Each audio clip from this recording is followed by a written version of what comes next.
Welcome to our introductory course in corporate finance. Over the years, I've taught this course in various forms to undergraduates, MBA students, PhD students, executives, everybody, and in universities like Yale, Brown, and UCLA. I've also taught many other finance courses, but this one has always been my favorite. The reason is that it's a great eye-opener for many students. It's a whole new world, and not only in terms of finance facts. It's a whole new way of thinking, and it will help you in many concepts far beyond finance. For me, this course is fun too, although it's recognized that I do have a funny sense of fun, which incidentally is a quote from Dryden out of a great movie called Lawrence of Arabia. Though my sense of fun is not as strange as Lawrence of Arabia's, and that is very fortunate for you. The way of thinking aspect is also the part where you cannot replace this course with a simple set of recipes. I can allow you to use ChatGPT, at least outside of exams, but it won't help you very much. Parroting back ChatGPT answers isn't going to replace your job here. You have to have a deeper understanding why you're answering what you're answering. Otherwise, finance is useless. You should be happy that there's still a big difference between you and a hallucinating search engine that randomly combines words from related documents into sentences. This difference is all about real thinking. Now, before we begin, I have to warn you, this course is not a TED course. You can't just sit back and enjoy all the amazing stories. Well, only half of them are true anyway, the other half are all BS. Instead, you have to participate actively in this course, or you end up with no pain, no gain. You'll have to wrestle with the material. You even have to get stuck on occasions and feel like you want to tear your hair out. This can't be avoided. If I just give you all the answers, you will not remember their points. You will not remember why this was an interesting question, and you will not be able to recall it. Look, I already know all the material. The whole point is about me helping you to learn the material now. Sometimes that means getting stuck and pondering problems. Now, I don't mind sharing these videos and my textbook with the rest of the world either. But for those of you who just watch this, you will miss out on a lot if you don't take this course at a university. Like our wonderful Anderson Graduate School of Management at UCLA.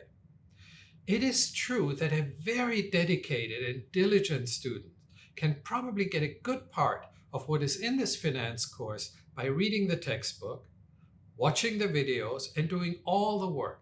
But this is very, very difficult to do outside a course. It's why these MOOCs, massive open online courses, have always been and will always remain niche. The interactivity in the real thing, in a real course with colleagues and an instructor and people that struggle with you, adds a much higher level to the learning experience. For most students, it's like the difference between reading about riding a bicycle and learning to ride a bicycle. Yes, a few would be able to teach themselves, but it's surely a lot harder and many, many fewer will succeed. So let me go to the subject matter itself. What is finance all about? Simply put, it's all about figuring out what things are worth. Things can be physical, like a car or a house, but they don't need to be. For example, finance can help you not only reduce your interest payments, but also think about larger questions such as, what is the value of your degree at the end of this program? Well, if you're taking this class in our executive MBA program. And maybe it can even help you understand some of the biggest questions at all. How should you think about the value of your family, or even human life, or your own life?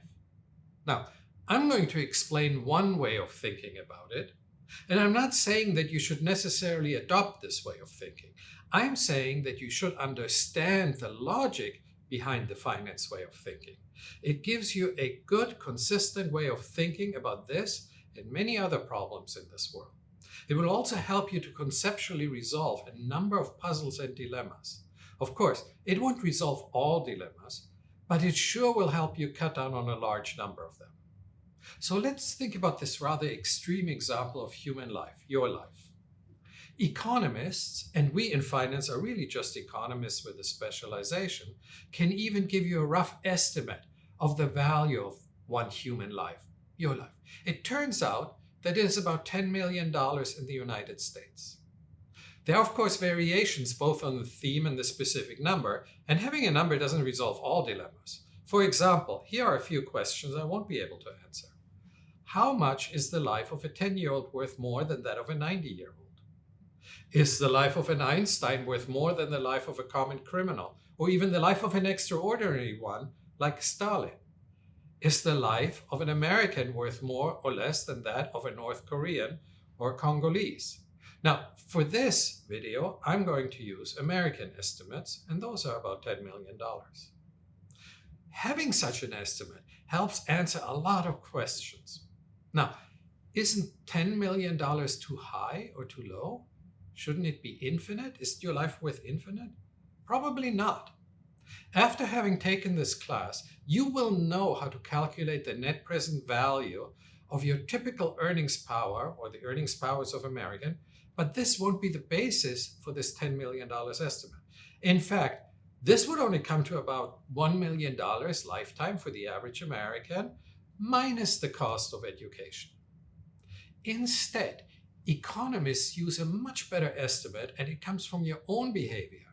It comes from the realization that every time you leave the house, you're making a calculation. What is the extra probability of dying? If you think that this utility from dying is infinite, then you shouldn't ever leave the house. Any extra positive probability times infinity is still infinity. So your own actions are putting a finite number on the estimate of the value of your own life. And for a good number of people, 10 million people turns out to be pretty accurate. This is called the value of a statistical life. Now, we need such a measure like this to make policy decisions. No child left behind, or every human life is infinitely valuable, is not a viable policy-making device. If we did, we should prohibit all car driving, because it is one of the highest risk factors Americans are experiencing today. Or we make it that nobody is allowed to drive more than 5 miles an hour. But we need to understand whether we should mandate seatbelt use, airbags, or mandatory second car pilot. It's easy to figure out what the costs of requiring these mandates are. We just take the individual costs and multiply this by the number of cars, but we also need to estimate the benefit, the expected number of lives saved. So for now, seatbelts and airbags have passed the bar. A secondary safety pilot in a car does not for now. Now, in a few years, autonomous driving assistance will probably become the safety pilot, so at some point, it will be worth it. Let's go even bigger.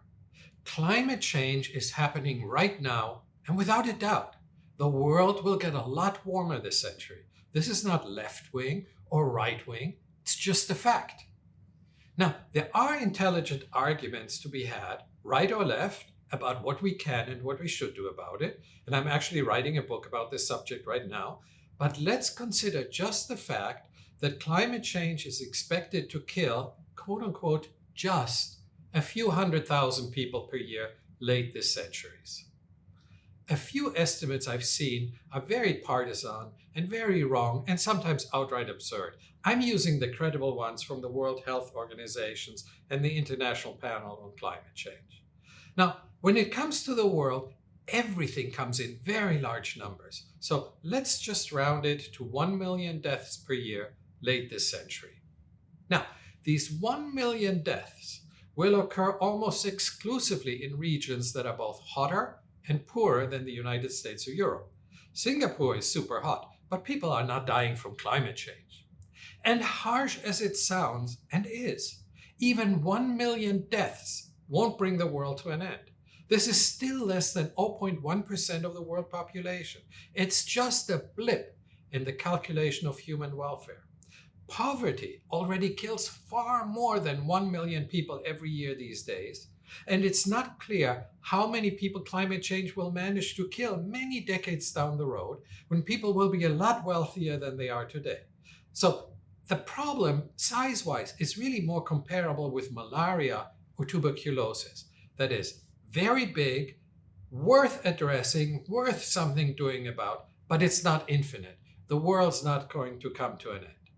Now, if we wanted to think about how much we should spend to prevent climate change, then we would need to put a value on the premature deaths that will be occurring. You may find this entire arithmetic of death totally repulsive, as it doesn't align with our everyday experiences, where we hold every life dear. But what's the alternative? Here's the thing. You need to understand, if we don't want to work with finite values to human lives and do this arithmetic in order to figure out what policies we should pursue, then we will end up killing more people rather than fewer. It's a very utilitarian approach to problems of life and death. And though it stinks, the best defense of this approach is that all the alternative approaches are worse. They will end up killing more people, not fewer. Sticking one's head into the sand and not wanting to hear about any of these dilemmas, the fact that some problems don't have good solutions, does not help at least reducing them. We're trying to reduce them. Back to more mundane finance then. We want to do valuation. Lots of math, right? Well, some simple algebra and arithmetic, but not lots of math, much less higher math. If you passed your SAT test with an above median score, this will be a hurdle that you can overcome. The real problem are not the math and all the theory.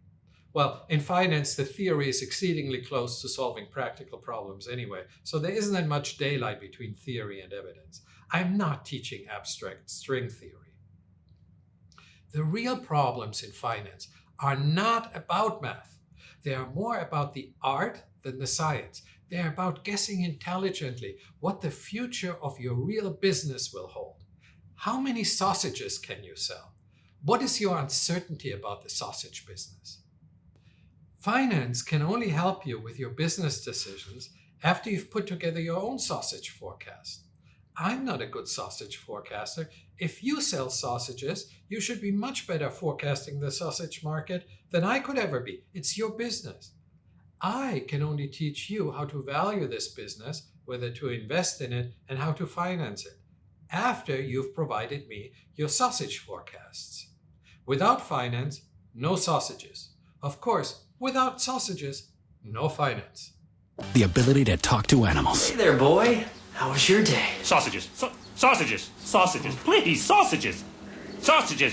Sausages. Sausage. Sausage. Okay. Sausage. Good talk. Sausages. The ability to talk to animals no longer available in Bud Light. Sausage. So, let's start with real finance. All finance is based on the law of one price. We can only price stuff relative to other stuff.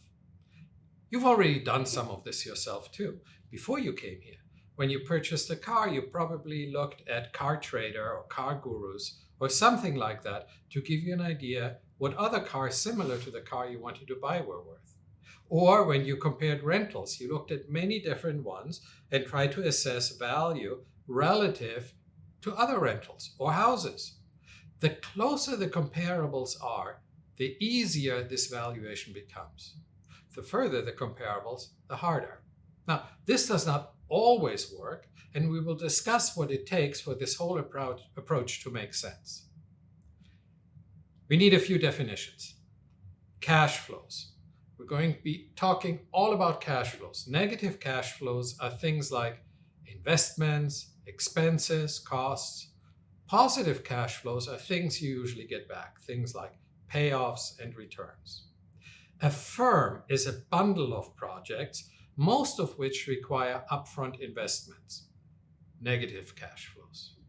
What's in the box, the things that you put the cash flows in and take cash flows out, is very important, but it's not my expertise. If you sell hot dogs, you understand the hot dog business better than I.